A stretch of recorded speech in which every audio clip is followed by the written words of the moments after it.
ठीक है, तो अब हमें पढ़ना है क्या, जैसे कि कल लास्ट टाइम में जो है जाइलम पढ़े थे, तो जाइलम में यहाँ पढ़ाई हो रही, ठीक है, वो मेरे लिए है बस, तुम्हारे लिए नहीं, इसका फीस दे रहा। जाइलम की संरचना तो लास्ट क्लास में तो तुम थे नहीं, कहाँ थे इतने दिन? हाँ, शादी में गए थे, ठीक, अच्छी बात, अटेंड करना चाहिए। ठीक है, तो जाइलम हम लोग पढ़ रहे थे, तो जाइलम में हमने जाइलम के पार्ट पढ़ लिए थे, और जाइलम के पार्ट के अलग अलग फंक्शन पढ़ लिए थे। मिलने ये आया था कि सबका काम अलग अलग था, लेकिन फिर भी सब मिलजुल कर एक ही काम कर रहे थे, और वो क्या था, वाटर एंड मिनरल का ट्रांसपोर्टेशन, जो कि कहां से कर रहे थे, रूट से लेके सूट के टिप तक, यानी कि लीफ तक। ठीक है, तो उसमें जो चार स्ट्रक्चर थे, जो उसकी संरचनाएं थी, ठीक, उन्हीं का स्ट्रक्चर देखना है। इसमें दो टाइप के स्ट्रक्चर हैं, एक है ट्रैकिड्स का, जो ट्रैकिड्स थोड़ा सा पतला होता है, ठीक, और जो हमारा वेसल्स होता है, वेसल्स थोड़ा क्या होता है, मोटा होता है।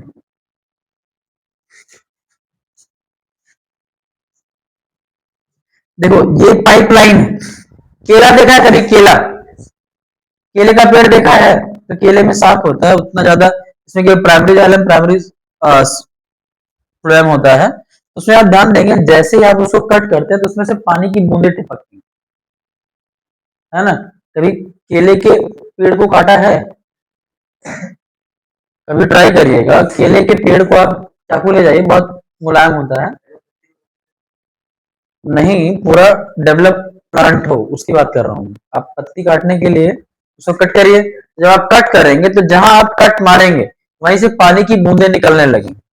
तो आप जब कट मारते हैं, तो आप कट मारते हैं तो उन्हीं कट्स में ये ट्रैकिड्स और वेसल्स का जो पाइपलाइन होता है वो क्या हो जाता है, कट जाता है, और इनमें बीच बीच में क्या दिए गए, पिट्स दिए गए। ये क्या कहलाते हैं, पिट्स, यानी कि छिद्र, छोटे छोटे होल हैं। एक तो मेनली पानी इनसे कंडक्ट होता है, ये पाइपलाइन आपको दिख रहा है, इसे नीचे से लेके ऊपर तक पानी क्या होता है, कंडक्ट होता है। ये छोटा सा पार्ट हमने कट किया, कट करके दिखाया है, ये सारी चीजें एक साथ जुड़ी रहती है, ठीक, इन्हीं के साथ में बीच बीच में क्या होगा, पैरेन्काइमा होंगे, है ना, जाइलम पैरेन्काइमा भी था, ठीक, और इसी के साथ साथ इसमें भी क्या होंगे, इट्स ट्यूब होंगे। जैसे ये एक ट्यूब है, इसके बगल में दूसरा भी ट्यूब होगा, ठीक, फिर साथ में एक ट्यूब ऐसे और होगा, ठीक, इनमें ये क्या होंगे, इंटरकनेक्टेड होंगे, इनमें ये होल होगा, ठीक, ऐसे ही होगा। तो पानी ये पूरा नीचे से लेके पूरा ऊपर तक, समझ आ रहा है कि नहीं, जड़ से लेके पूरा लीफ की टिप तक, जैसे ये है तो ये पूरा पाइपलाइन जैसे, जैसे स्ट्रॉ होता है, तो स्ट्रॉ है तो एक ही वेसल्स नहीं होगा, उस पूरे बंडल में जो पूरा जाइलम का बंडल होगा, जैसे ये क्या है आपका, ट्री, ठीक, अब ये ट्री है, तो ट्री को अगर आप ऐसे कट करेंगे, ठीक, कट करेंगे तो ये सामने से ऊपर से मोटा दिखेगा, ठीक, ये पूरा क्या दिखेगा, मोटा टाइप का दिखेगा। तो अंदर क्या होता है, एंडोडर्मिस और पेरीसाइकल, पेरीसाइकल और एंडोडर्मिस के बीच में ऐसे वस्कुलर बंडल होते हैं, ठीक, इन वस्कुलर बंडल में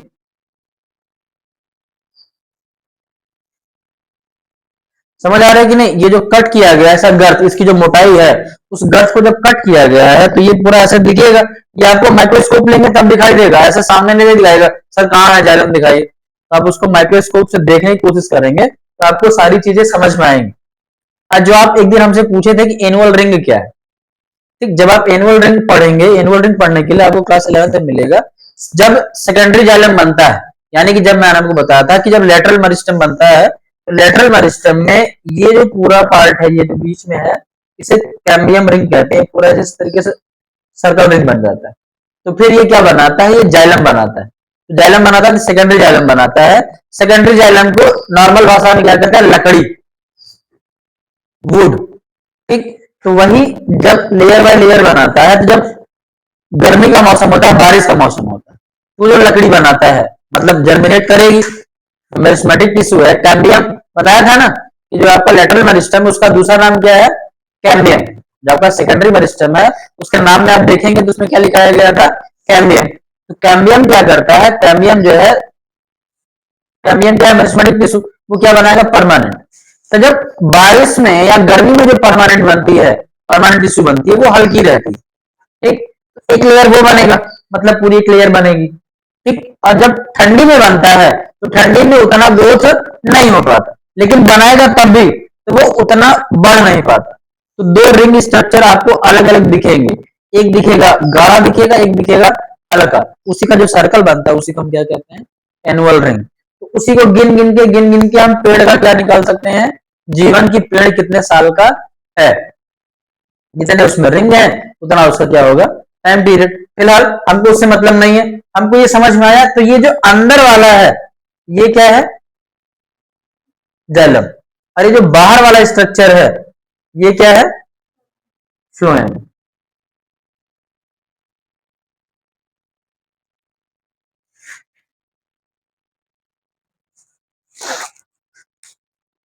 समझ आया कि नहीं? और बाकी जो मैं आपको बता रहा था, बाकी जितना भी यहाँ सेल्स होगा सब के सब क्या होंगे? यहाँ सब सेल्स से भरा होगा, पूरा ये भरा होगा, पूरा भरा होगा ना। प्लांट तो खाली रहता नहीं, पूरा भरा होगा। पूरा सब में क्या भरा है? पैरेन्काइमा। मैंने बताया था ना, पैरेन्काइमा का एक स्पेशल नाम फिलिंग अप करता है फंक्शन, कि वो पूरा प्लांट भर देता है। तो यहाँ भी मतलब ये जो बंडल है, इसी पूरे कैप्सूल का कैप्सूल जो स्ट्रक्चर है, इसी को हम क्या कहते हैं? Vascular bundle. तो इसी अंदर वाले में ये स्ट्रक्चर प्रेजेंट है। जैसे ये एक स्ट्रॉ है, ठीक। स्ट्रॉ का ऊपर वाला हिस्सा जब आप काटेंगे तो कुछ ऐसा आपको देखने को मिलेगा। अभी हमने स्ट्रॉ को कैसे काटा? ऐसे काट दिया। जब ऐसे काट दिया तो इसका स्ट्रक्चर ऐसे देखने को मिल रहा। तो ये जो जाइलम है, इन्हीं में ये आपको ये चारों एलिमेंट आपको देखने को मिलेंगे। और जाइलम पूरे रूट में, पूरे स्टेम में फैला स्ट्रक्चर किसका है? ये किसका है? स्टेम का। तो जाइलम पैची फॉर्म में पड़े हुए हैं। थोड़ा जाइलम यहाँ है, थोड़ा जाइलम यहाँ है, थोड़ा यहाँ है, थोड़ा यहाँ है, थोड़ा यहाँ, थोड़ा यहाँ, पूरे प्लांट में फैला नहीं। बात समझ आई? और इसमें है क्या क्या? इसमें ये वाला जो स्ट्रक्चर है ये क्या है? ये क्या है? रैकेट्स। और ये वाला क्या है? वेसल्स। और इनके बीच में जो जगह होगी वो किससे भरी होगी? पैरेन्काइमा से। और इनको बाइंड अप करने के लिए, ठीक, इनके चारों ओर ये फट न जाए, फैल न जाए, क्या होगा? Xylem fibre. ठीक, समझ आया? नोट करिए। और इनमें ये पोर्स क्यों क्यों है? पानी तो ऊपर जाना है, पानी को तो जाना ऊपर है, तो पोर्स क्यों? तो पानी केवल और केवल लीफ को नहीं चाहिए, पानी और लोगों को भी चाहिए। तो साइड में भी वाटर का जो ट्रांसपोर्टेशन है, बगल वाली जो सेल्स है उनको भी वाटर मिल सके, तो उसके लिए इनमें क्या है? पोर्स है। और दूसरा ये वाटर इंटरलिंक्ड होती है। जैसे एक ही वेसल नहीं, इसके बगल में हो सकता है दूसरी वेसल और हो, फिर उसके बगल में तीसरी वेसल्स और हो, ठीक, चौथी वेसल्स और हो। ये ऐसे समझो जैसे 4-5 स्ट्रॉ लगा दिया और रबर से पैक कर दिया, तो एक स्ट्रॉ क्या हो जाएगा? एक वेसल्स, दूसरी स्ट्रॉ दूसरी वेसल्स। ये कई वेसल से पूरा जो है हमारा कंडक्शन बनता है, जो कि नीचे से लेके पूरा जो है, जैसे लिप्टस का पेड़ है, लिप्टस का पेड़ तो 100 मीटर का आता है। जैसे लिप्टस का पेड़ जानते हैं ना, 50 50 फीट, 70 फीट, 100 फीट, उतने फीट का आता है। इसको नोट करिए।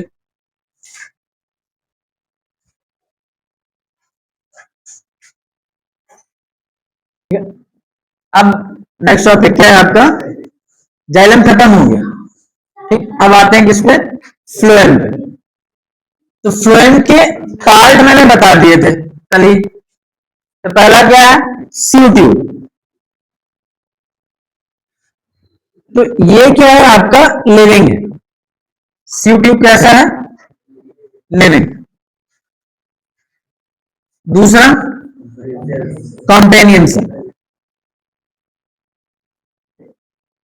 ये भी क्या है, लिविंग है। ठीक, फ्लोएम पैरेन्काइमा,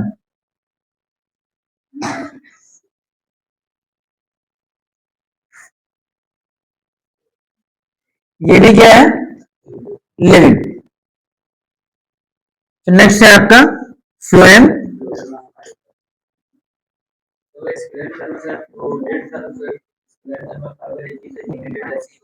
हाँ ये भी रेड होगी। ठीक, इसमें चार में से तीन क्या है, लिविंग, और जाइलम में क्या थे, चार में से तीन क्या थे, डेड। जस्ट रिवर्स, समझ आया कि नहीं। जैसे कि सीयू ट्यूब, कॉम्पेनियन सेल और फ्लोएम पैरेन्काइमा, ये तीनों क्या है, लिविंग, ये हमेशा लिविंग रहता है।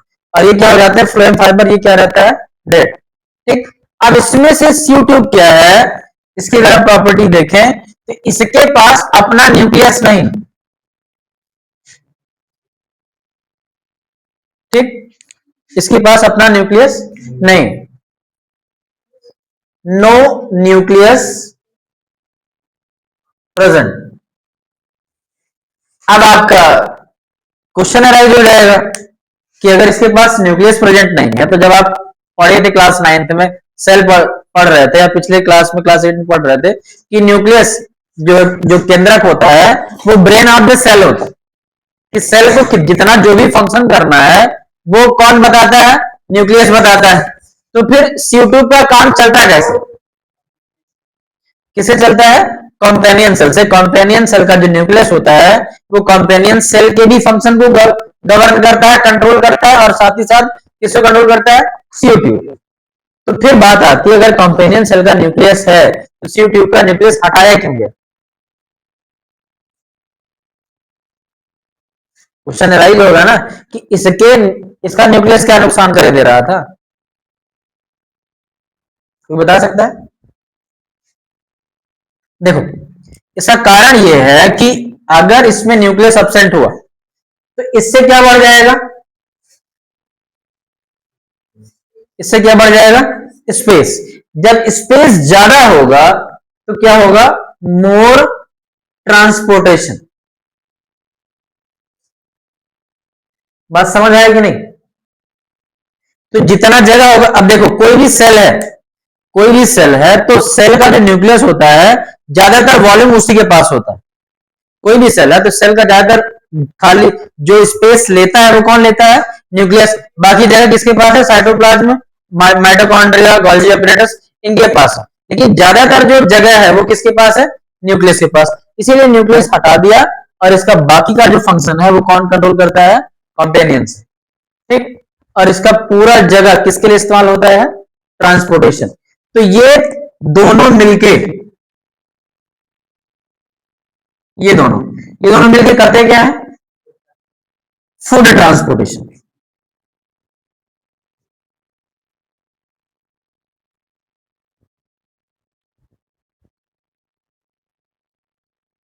और फ्लोएम पैरेन्काइमा, पैरेन्काइमा का जो फंक्शन है वही पैरेन्काइमा करेगी, और फ्लोएम फाइबर जो स्ट्रेंथ है, जो मजबूती है, वो इसको देगा।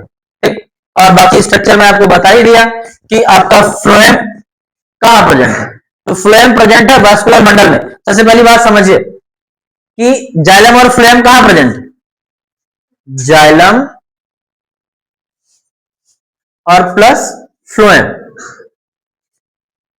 यह कहां प्रेजेंट है, वैस्कुलर बंडल। और वैस्कुलर बंडल कहां है, यही जानना है कि वैस्कुलर बंडल कहां है। तो मैंने आपको बताया अभी डायग्राम, ये क्या है, प्लांट। अगर प्लांट का हम स्टेम कट करें और इसके ऊपर साइड में देखें, ठीक, तो एक अंदर रिंग जैसा स्ट्रक्चर है जिसको हम क्या कहते हैं, पेरीसाइकल। क्या कहते हैं, पेरीसाइकल। ये आगे बाद में फिर पढ़ाऊंगा। तो पेरीसाइकल के अंदर कुछ पैचेज पड़े हुए हैं, उन्हीं पैचेज में ये जाइलम और फ्लोएम क्या है, मौजूद है। तो अंदर साइड में कौन प्रेजेंट है, जाइलम। अंदर साइड में कौन प्रेजेंट है, जाइलम। और बाहर साइड में कौन प्रेजेंट है, फ्लोएम। क्लियर है बात।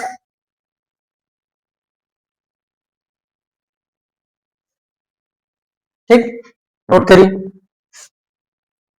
कोई क्वेश्चन। ठीक है,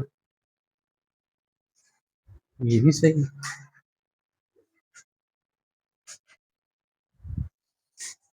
ये आपका पूरा गर्थ हो गया। ठीक, ये क्या हो गया, पूरा गर्थ। पूरा गर्थ मतलब प्लांट की स्टेम की क्या हो गई, मोटाई। इसकी मोटाई में ये हो गया क्या, पेरीसाइकल। क्या प्रेजेंट हो गया, पेरीसाइकल। अब इस पेरीसाइकल में इस तरीके से ये क्या है, वैस्कुलर बंडल। ये क्या हो गया, वैस्कुलर बंडल।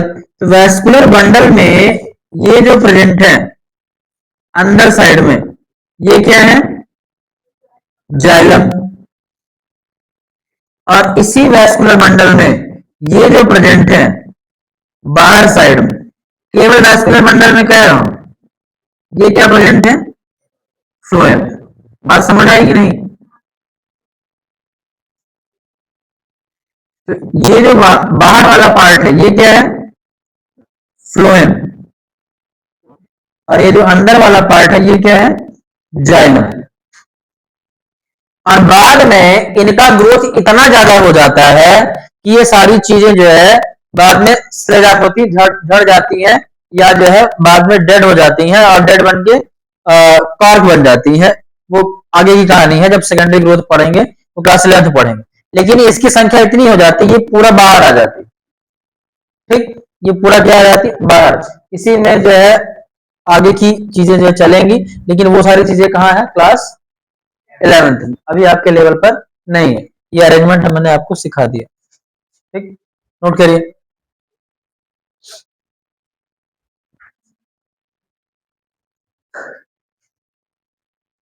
देखो, नेक्स्ट पॉइंट आपका क्या है कि हम बात करते हैं डायरेक्शन, कि इसका जो डायरेक्शन है, ठीक, वो किधर, मतलब मूवमेंट है, मूवमेंट ऑफ फूड। तो जो मूवमेंट ऑफ फूड है या ट्रांसपोर्टेशन ऑफ फूड है, मूवमेंट की जगह क्या लिख दो, ट्रांसपोर्टेशन।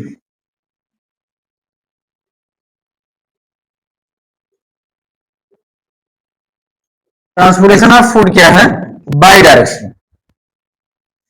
अब बाई डायरेक्शनल क्यों कहते हैं,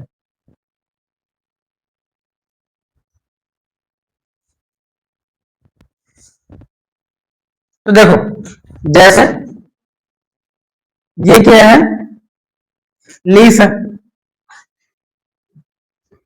सॉरी ये तो प्लांट है ना।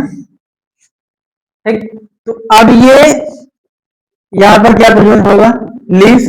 तो लीफ में क्या होगा, फोटोसिंथेसिस। अब इस फोटोसिंथेसिस के कारण फूड कहां बना, फूड लीफ में बन गया। तो वो फूड धीरे धीरे प्लांट के हर पार्ट में क्या होता है, स्टोर हो जाता है। कुछ कहां स्टोर होता है, रूट में। कुछ कहां स्टोर होता है, स्टेम में। और कुछ कहां स्टोर हो जाता है, लीफ में। थोड़ा बहुत लीफ में भी स्टोर हो जाता है, स्टेम में भी, और कहां स्टोर हो जाता है, रूट में। लेकिन जब ऐसा मौसम आता है जैसे कि पतझड़, जब पतझड़ आया और आपका जो पूरा प्लांट है वो धीरे धीरे क्या हो गया, सूख गया। जो आपका पेड़ है उसने पूरी पत्तियां गिरा दी, पूरी पत्ती गिरा दी। अब फिर वापस से जब मौसम सही हो गया, पतझड़ के बाद वापस से क्या आया, वसंत। तो वसंत के मौसम में क्या होता है कि ये जो फूड यहां स्टोर हुआ था, ये वापस से, जैसे ये ऊपर से किधर आ रहा था, नीचे। ठीक, ये किस मौसम में है, जब लीफ अच्छे थे, अच्छा खासा क्या हो रहा था, फोटोसिंथेसिस। जब ये वापस से क्या करता है, रीग्रो करता है। रीग्रो यानी कि जब इसमें क्या होती है, बर्डिंग, जब इसमें वापस से क्या निकलते हैं, बर्ड्स निकलते हैं। तो उस बर्ड्स निकलने के टाइम पे जो फूड स्टोर हुआ रहता है वो वापस से कहां पहुंच जाता है, इन नोड्स के पास, और यहां से वापस से नई पत्तियां, नए ब्रांचेज, नए बर्ड्स क्या करते हैं, रीग्रो करते हैं। उनको भी तो फूड चाहिए, तभी तो वो ग्रो करेंगे। तो उनको फूड कहां से मिला, पत्तियां तो सारी गिर गई। जैसे सागौन का पेड़ है, तो सागौन का पेड़ गर्मी में क्या करता है, पूरी पत्ती गिरा देता है। आप सागौन का पेड़ देखेंगे गर्मी में उसके पास एक पत्ता नहीं रहता। सहतूत का पेड़ भी उसमें एक भी नहीं रहता, लेकिन बाद में वापस से फिर पत्ते आ जाते हैं। तो जो रीग्रो कर रहा है उसको फूड सप्लाई कौन किया, तो उनको फूड सप्लाई वापस से कहां हुआ, जहां वो स्टोर्ड फूड था। यहां क्या है, स्टोर्ड फूड। तो जो स्टोर्ड फूड है वो नीचे से किधर चला जाता है, ग्रोइंग ग्रोइंग रीजन। रीजन की स्पेलिंग मुझे ही याद था, गलत बता रहे हैं। ठीक है, ये कहां चला जाता है, ग्रोइंग रीजन में। ठीक है, तो अब ये समझ आया कि नहीं, पहले क्या था, फूड किधर से आया, लीफ से किधर आया, रूट की तरफ। रूट में क्या है, स्टोरेज रीजन। स्टेम क्या है, स्टेम भी क्या है, स्टोरेज रीजन। और लीफ क्या है, सोर्स। लीफ जो है फूड का सोर्स है, तो ये सोर्स से किधर आया, स्टोरेज की तरफ। और ये वापस जब रीग्रो करता है तो स्टोरेज से वापस से कहां जाएगा, ग्रोइंग रीजन। तो ये आपका ऊपर से किधर आता है, नीचे, फिर नीचे से किधर जाता है, ऊपर। इसीलिए हम इसको क्या कहते हैं, बाई डायरेक्शनल। ठीक, एक बातें और है उसको लिख लो। जाइलम में जो इसका प्रोसेस है वो क्या है, जाइलम में क्या होता है, ट्रांसपिरेशन पुल।